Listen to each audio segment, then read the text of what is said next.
Hello. So, this is week 7 and our third session, and this is our session in which we will conclude various aspects of service quality and the new emerging issues in managing services with respect to service quality. In the last session, I shared with you some interesting research on this topic, and today I will share some known and some emerging methods with respect to managing service quality, and subsequently from there we will go to service recovery. In the last session we discussed that in a failed service situation, if we are able to persuade the customer to articulate their dissatisfaction, then the recovery is a very powerful force, and a customer who is dissatisfied and has articulated, by the service recovery strategy, we have a good chance of making that customer delighted, and from that delight stage it is more likely for that customer to become your advocate if you have done well in terms of taking redressal steps when the service failed. So, in that way, therefore, if you remember the assignment that I had discussed at the end of the last session, that it is some sort of a blessing in disguise. So, a dissatisfied customer who has articulated his or her dissatisfaction is a very important asset for creating customer advocacy. Now, service quality measures, different authors and researchers have looked at it in different ways. Professor Gronrus and others had talked about the so-called functional quality, that means the aspects of quality that are, and then they talked about technical quality. So, functional quality are more like outcome oriented quality, and then there are process oriented quality issues. So, service quality measures therefore will be soft measures, that means these are particularly relating to empathy or assurance, etc. So, here these are not very easily observed, and you need to talk to customers at length as well as frontline employees to find out these particular problems. So, ServQual, which is based on that gap philosophy, so using the gap model, the ServQual, which is short for service quality, is a very powerful set of questionnaire that can be applied to different sorts of services to elicit customers' dissatisfaction and key or the root causes of that dissatisfaction. On the other hand, the sort of in the technical area which are related to the process, you can take some hard measures because these are steps that you can take, like industrial engineering steps, where you can improve the throughput, reduce the waiting time, reduce the length of the queue, reduce the number of infructuous movements from point to point. So, these are hard measures that can also improve service quality. This is an interesting chart that gives you a comparative study that how different types of inquiry mechanisms to find out to collect customer feedback. So, these are the strength and weakness of customer feedback collection tools. So, we have things like total market survey including competitors. That is very important at the firm level. As you see here, we have taken these different types of collection tools, and we have here the firm level, process level, transaction specific level, actionable, representative and reliable, potential for service recovery, first hand learning, and cost effectiveness. So, for example, as you see here, service feedback collection is a very important one, because you can get reasonably good input here at firm level. You can get excellent feedback here with respect to process level, transaction specific level, and actionable ideas can be generated, and potential for service recovery is very high here. So, therefore, service feedback, those innocuous feedback forms that can be distributed by persuading the customers to respond to the feedback form will be a very cost effective way to improve your service. Similarly, another thing that is often used is mystery shopping. That means the auditors, the quality auditors will send in somebody or will go in themselves without telling the service employees about their presence, and this kind of feedback are also very good to understand transaction specific failures and actionable corrections. Focus groups are another type where you actually meet with a group of targeted customers, and this also are very good ways of finding out transaction specific failures and actions that can be taken to take care of those failures. So, you will have this chart in your downloadable PPT, and you should study this in greater depth and see how in your case, in your business, which combination of tools will be most suited, and you can apply them. And in some cases, like Federal Express did this, again you can find a good article on this, that Federal Express combined all the different types of occurrences of service failure and or critical points of customer contact or the critical touch points, and based on that they developed this what they called a service quality index. So, it embraces all the key activities that have an impact on the customer, and based on that, then using some control chart and some statistical tools, you can create a composite index.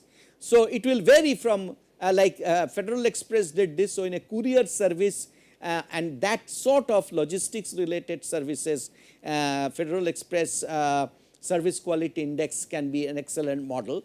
But obviously, if you are looking at a healthcare operation, so Arvind Eye Care will not be able to use Federal Express service quality index. They will have to develop their own. So, take the critical touch points, the critical failure points. Remember, we discussed about FMEA, failure mode effect analysis. Using that sort of technique, you identify those critical failure points, and using that what is the acceptable level of quality, etc., you can develop this index. A sort of similar case here, this is you can track the flight departure. This is for an airline. So, flights departing within 15 minutes of schedule, and you can actually collect data.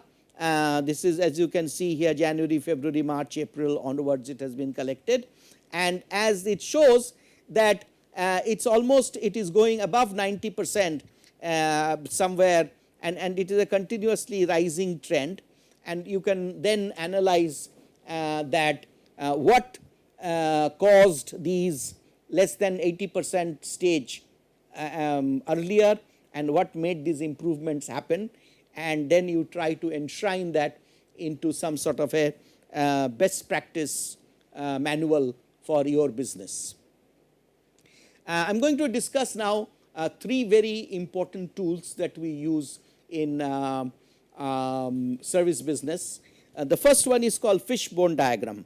The Fishbone Diagram is so called because it looks like a fish, as you can see here, the tail, and this is the kind of head. So, it looks like a fish. What it does is fundamentally, if delayed departure, you are trying to find out that what caused, in this earlier diagram that we saw, that what caused these delays where less than 80% flights took off on time or within 15 minutes of schedule, and then you actually start from right from the back from the customers. So, arrive late customers arriving late, they are bypassing ticket counter, oversized bags, and there are, so these are usually factors which are in your control, and these can be factors which are not in your control. So customers, then we look at facilities. So these are all causes that are leading towards delayed departure. So equipment failure or facility related failures, that means aircraft arrival late to the gate was occupied, some kind of mechanical failure. So all the different instances are noted and they are put on this chart. So this is also, you can easily see, this is a kind of a cause effect analysis. So we are trying to analyze this effect, which is delayed departure, and we are trying to find all the root causes that ultimately resulted in this departure. And it also shows that in most services businesses, this is a kind of cause effect analysis or root cause analysis. You will actually delve into socio-technical factors. So there will be some factors like customers arriving late, that will be a human factor. There will be some factor like mechanical failure, which will be a technical failure. There will be some failure which is inability or lower level of performance of the people at the gate, the service providers at the gate, or but there could be some very technical issues with respect to delayed check-in procedure, where the computer system which shows the latest status of the flight, inside flight seat allocation, etc. If that is not up to date, if that is not fast enough, then your check-in procedure will be delayed. I am sure many of you have actually experienced this, that the line is moving very slowly because the check-in agent is not able to process each customer so fast. So once you do this, based on that you can then develop systems which will actually eliminate many of these. As you know, for example, now the web check-in or telephone check-in compensates for the delay in check-in time, and therefore it reduces the length of the queue. And even if the overall system may be still sluggish, because changing a complete airlines booking system is a humongous task, very expensive, but you can do supplementary actions often to take care of these factors. After you have found from this fishbone chart or the cause effect or root cause analysis the different things that have caused the delay in departure at various points of time, then you can actually put them on a pie chart like this.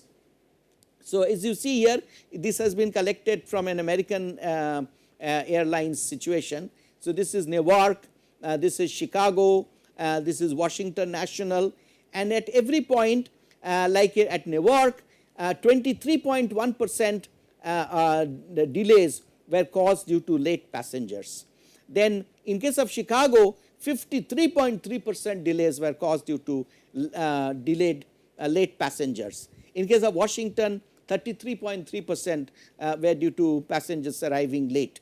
There are others like waiting for pushback, waiting for fueling, late cleaning or cabin supplies, and so on.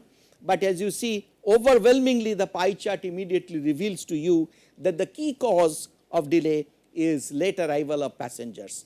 Then obviously you can take corresponding actions. I was discussing you about the Kano model, and I was talking to you about that there are some factors which are the absence of those cause dissatisfaction, but the presence beyond a certain limit, beyond a certain step, will not enhance satisfaction, kind of saturates. Similarly, it's a similar saturating graph, but this is being used for a different purpose. Here it shows here that the service reliability, if you draw a graph between service reliability and the investment that you have to make the service reliable, obviously you would like to achieve 100% reliability. But as you see, there are low hanging fruits usually where it's a small cost and a very large improvement can be made. So simply by creating some telephone based system of calling up the customers, sending them SMSs about check-in time, tracking which customers have not yet checked in, and some online or on telephone immediate contact back with them, these sort of things. And also maybe just by changing the check-in margin from 1 hour to 1.5 hours can easily, this is therefore a small cost can make a large improvement, because this 23% or 33% delays were caused by late arrival of passengers. But then as you proceed, this graph kind of saturates. So there are these are large improvements with small cost, but the reverse situation here, that small improvements will happen due to in spite of large cost involvement. So that brings us to another important tool, which is the Pareto chart, also often known as the 80-20 rule, which means that 20% of the 80% of the delays can be 80% of the failures, 80% of the dissatisfaction causes can be explained by 20% factors. So obviously we should focus on these 20%. The difficulty is to know which factors are part of this 20% bunch, and that can be found out through this kind of root cause analysis or fishbone diagram type of chart, and then doing some more statistical queuing. So this is the diagram with which I will conclude today, and we will take up the next stage, which is the service recovery process, which is a key process in service management to create customer advocacy. So as it shows here, that our ultimate aim is loyalty, customer satisfaction, retention, and and I am adding continuously advocacy. To arrive at this stage, we need service recovery, then further follow up on the service recovery. We need psychological factors as well as tangible inputs. And so we will discuss a little bit more that socio-technical causes of failure and socio-technical systems for service recovery.